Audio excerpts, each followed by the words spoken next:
Hey guys, I'm Eric. And I'm Grace. We're the Wandering Ravens. We are a couple of Americans who live in Paris, but we actually make videos about British culture. Today we are introducing you to 10 differences between eating out in the USA and in the UK. But before we begin, if you enjoy British culture content, make sure you subscribe to this channel. We release videos 3 times a week, and you don't want to miss out on any of that goodness. Because we are American, we needed a British source to tell us what eating out is like in the UK.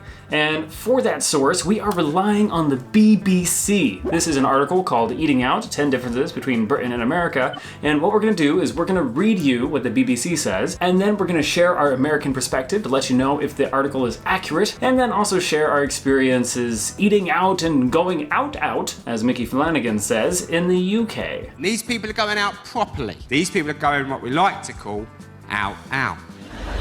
First up, the occasion. According to the BBC, in Britain, going out for a meal is almost always done to mark an occasion, a birthday, a reunion, or an anniversary. But in America, it can be done just because you haven't tried Chili's new awesome avocado bacon milkshake sugar burger. Or because you burned dinner. Seriously, people go out to eat all the time because they either ran out of groceries, they forgot to prepare something for dinner, they've ruined dinner, etc., etc. You can go out for dinner for any number of catastrophic reasons as well. One of the reasons why I think maybe eating out in the USA may be more common is that it's significantly cheaper than it is in the UK. Based on our experience, both in the USA and the UK, we found that whenever we tried to get food in Britain, even if it was in a very cheap location, it was still quite a bit more expensive than it is in the States. If you're on a small budget and you're trying to get full for $10 in the US, you're gonna be able to do that. But in the UK, even if you're going to a chippy or something like that, you're still gonna have trouble getting full on 10 pounds. I think you make a good point there, but I think in the States, if you eat out at a place where you have to tip, then it will be more expensive than it would be in the UK. Water. The first thing that happens when you sit down in an American restaurant is that you're asked if you'd like bottled or tap water. If you choose bottled, you'll then be asked whether you'd prefer still or sparkling. A moment later, your water of choice appears on the table. In Britain, water must be apologetically requested from your server. No? Sorry, BBC, it looks like you're a little misguided on this one. Any waiter that offers you water straight away in the United States is off their rocker. They're not a very good waiter. Because in the restaurant industry in America, add-ons, which is what we call appetizers, dessert, and beverages, are really the only thing that make the restaurant money. Entrees and food, they don't make money off of that. So if someone walks up and is straight away like, hey, do you want water? Then they're basically losing money. Out of all of my years of eating out in America, I have never once been asked by a server if I wanted water. They'll ask you like what drink you want, but they'll try and sell you something that costs money. If not alcohol, some fancy like virgin cocktail or something like that. Or at least soda. Yeah, at least soda. Anything but water. Again, possibly regionally. We're from Seattle, so could be a Seattle thing. When it comes to water experiences in the UK, what we found is that whenever we'd go out to eat and we'd ask the server for water, they would always bring a bottle. They always assumed we wanted a bottle, never tap.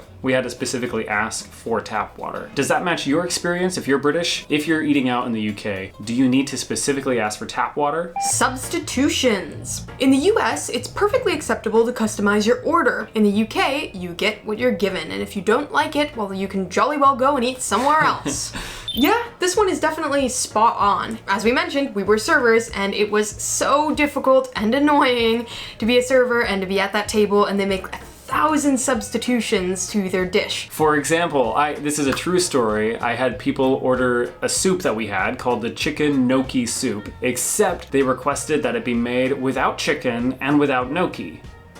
If you're British, are you able to make substitution requests in the UK? That was something which really threw us off because, as we've mentioned in other videos, Grace has a lot of allergies, and so we always weren't sure if it was okay for us to request substitutions or things like that. Share your experiences with us and give us any tips, if you have them, on how we can make substitution requests next time we're in the UK. Food preparation. If you order a burger in the UK, not recommended, the chances of being asked how you would like it cooked are about as likely as bumping into the Queen in the frozen food section of your local supermarket. That would be pretty wild. Yeah. Yeah. What kind of ice cream do you think the Queen is ordering? Probably something chocolate. it. In the UK, burgers are served one way and only one way. Very well done. And what about the eggs? The choice of how you want your eggs cooked in the US is vast. Generally speaking, the American attitude is veered towards accommodating the customer, whereas in the UK, the feeling is that you're lucky if they've got eggs at all. Wow, well, I mean, they're right. In the US, there are 1,000 ways to cook your eggs. Well, not 1,000, but we have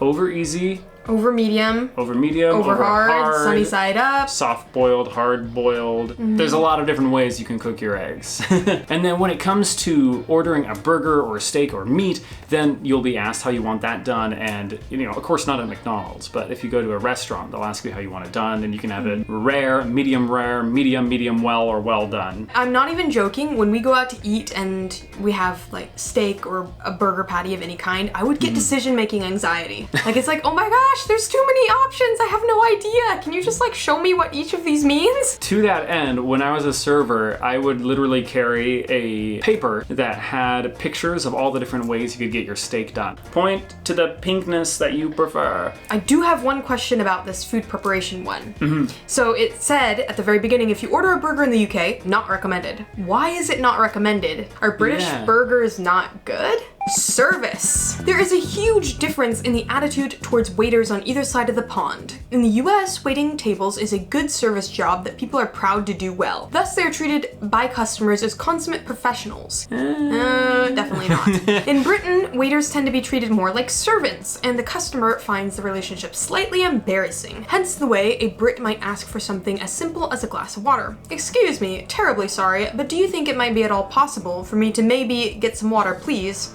Sorry, it's just, I'm choking. Sorry. Sorry, BBC. Again, there seems to be some inaccuracies in this article. I would say that a lot of Americans treat waiters like servants, just without any sort of apology. Whereas if you're a Brit and you ask for water, you might be like, sorry, so sorry, need some water, choking, sorry. In the US, it would just be, can I get a water? Why haven't you brought me water yet? I've been waiting for my water. When they didn't ask. 2 minutes, I've been waiting. Yeah, I've had tables make me cry before in the past. People were so mean. Although we will say, when we worked in the restaurant industry, it was a ratio of about 100 good guests to one bad guest.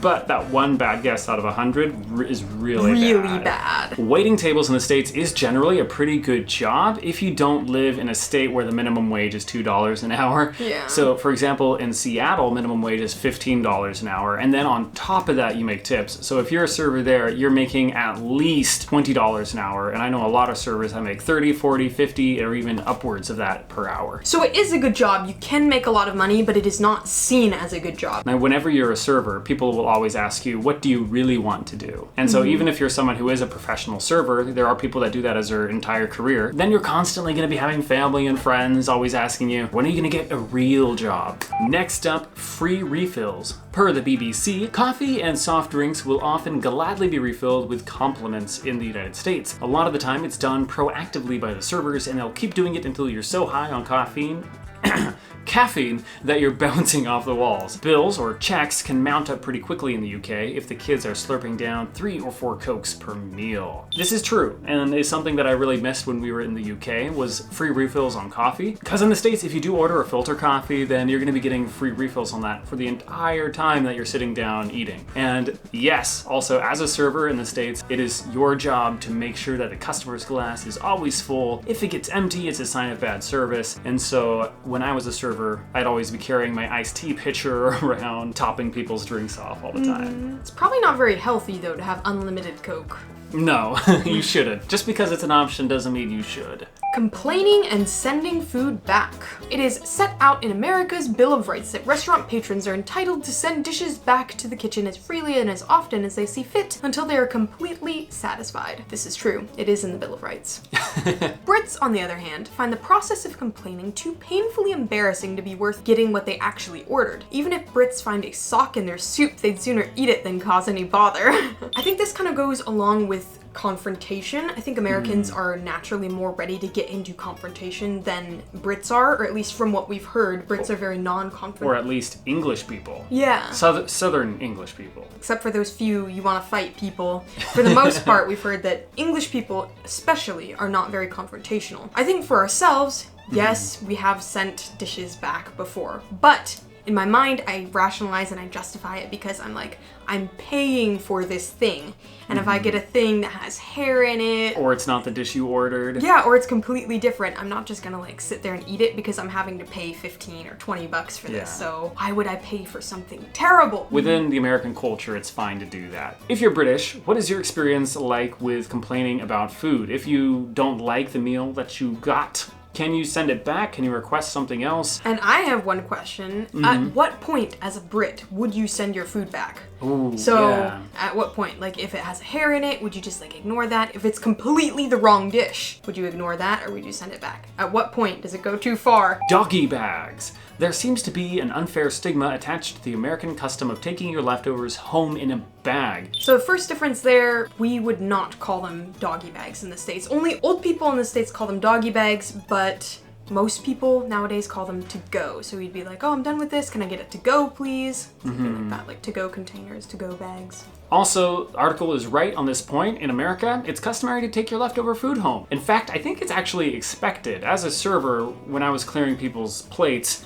I would expect them to want to take their food home with them. So when I take a plate and there's still food on it, I would say, can I get you a box? And it makes sense because as someone who's eating out, you're paying for this meal. So if you have a small appetite or can't finish it all, why would you want half of it or a third of it to go to waste? Question about taking food to go in the UK. Is it true, is this article correct, that it's frowned upon to take your leftover food home with you if you've eaten out? Tipping.